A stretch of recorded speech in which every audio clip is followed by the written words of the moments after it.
Hey everyone, Creepercraft Guy here. If you've been around my channel recently, you'll have noticed that a certain game series has been particularly prominent in my videos. I'm of course referring to the Danganronpa series. So, what is this game exactly?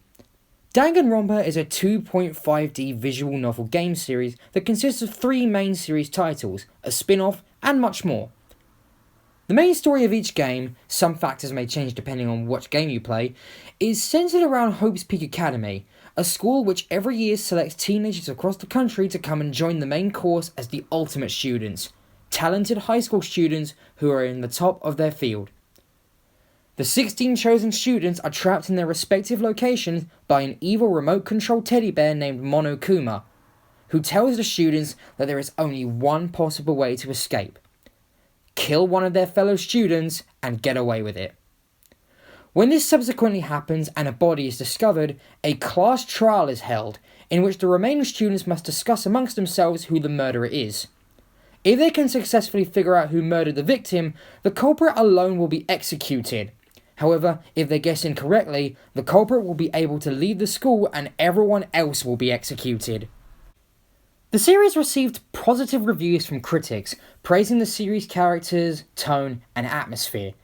But for these upcoming videos, I'm only going to be focusing on one factor: the characters. Danganronpa has some of the best written characters that I've ever seen in a video game, and I took the time to overview them thoroughly and rank them from worst to best in my opinion. These videos are going to be about such. Yes, this is my top 50 Danganronpa characters.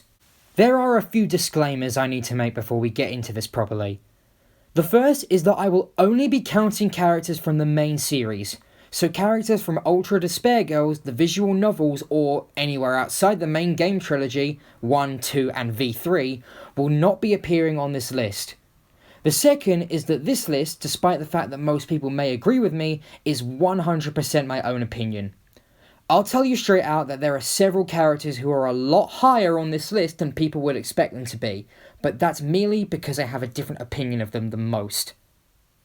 And before we actually get started in the proper countdown, I have to make one honourable mention. The honourable mention goes to the Monocubs, who don't get the list for 2 main reasons.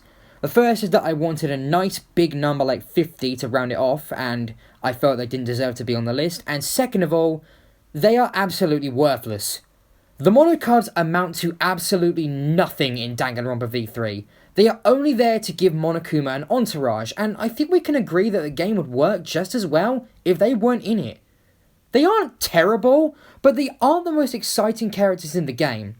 Monokid is incredibly stupid, I hate Monophony because she personally offends me, Monosuke is boring, and, well, Monotaro and Monodama are okay. Actually, Monodama might actually be my favourite Monokuma character, but since I have to loop him in with his brethren in this, he unfortunately has to stay here. From here on out though, we'll get into the actual list, and let's start with number 50.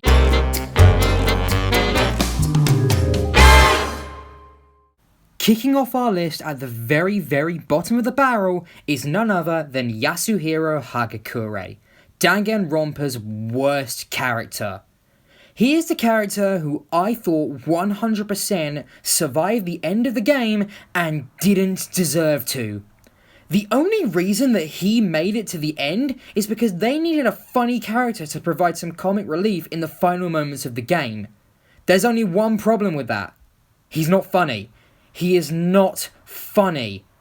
Hiro did not deserve to survive the killing game, despite the fact that he did, because he made no significant contributions to any of the cases, and as a matter of fact, made them worse. I do feel bad that in some way in each case the evidence was stacked against him, particularly in case 3, but I honestly expected him to be Celeste's second victim rather than Taka, and I would have damn sure preferred that.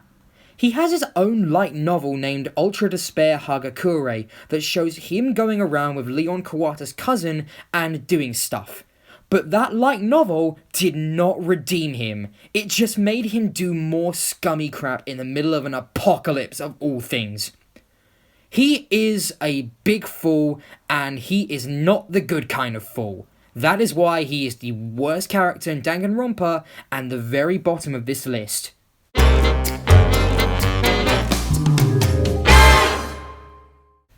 Now we're getting into the characters that people will be a lot more controversial about due to their placement on the list. We're starting with Kurumi. I know that there are a lot of people out there who really love this character and will probably be wondering why I put her this low on the list. You may love her, but I sure as hell don't. Kurumi was a character that I wasn't probably fond of when I first saw her, but my opinion of her deteriorated even further after Case 2. Case 2 wasn't bad, in fact it was quite enjoyable, but Kurumi being the culprit behind Ryoma's death was kind of disappointing.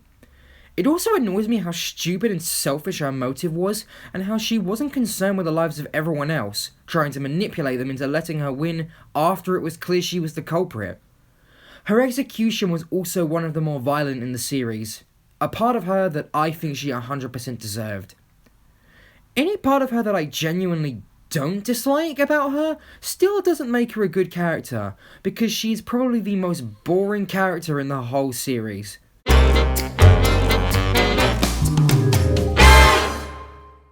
I can use 3 words to describe why our next character is this high up on the list. Case 3 syndrome.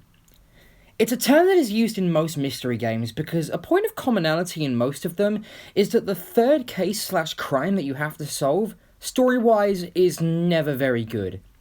This particularly applies to the Danganronpa series, especially V3. The culprit behind V3's third case is Korekiyo Shinguji, who was a very interesting and peculiar character, which is why he's a little higher than Kurumi, but his final moments in the game were totally stupid. His whole thing with his incest deceased sister, his very obvious crime, everything about the third case of Danganronpa V3 severely hurt Kyo as a character. However, during his time prior to this, he was a very interesting character, only to be ruined. What a waste.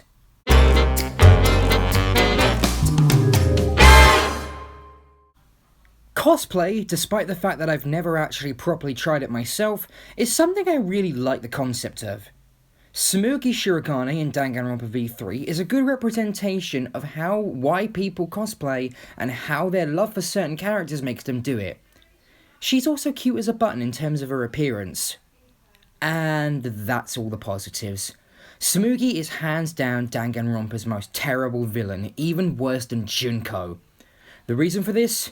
Throughout the whole game, both before and after she's revealed as the mastermind, she's incredibly boring and uninteresting. And yes, I know that's the idea, but she should at least become more interesting when the guise is dropped, and yet... yeah. I'm not going to say that Junko didn't do the same thing, but it kind of annoys me that Tsumugi would break her own rules in terms of the game, and just throw the entire thing on its head. That part always confused me. But yeah, Tsumugi, I'm sorry. You suck, you're up here.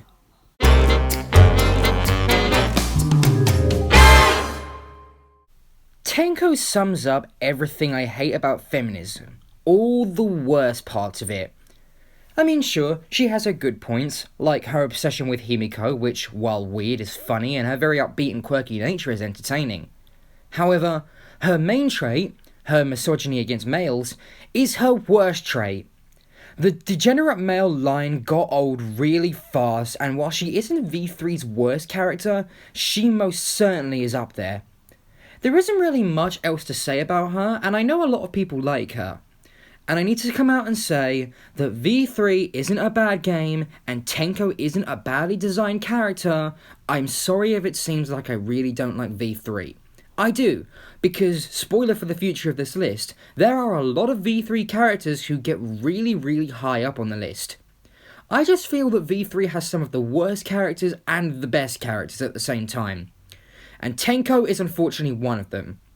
I'm sorry, it just kind of hurts a game when you have this one character who is unnecessarily and unironically sexist.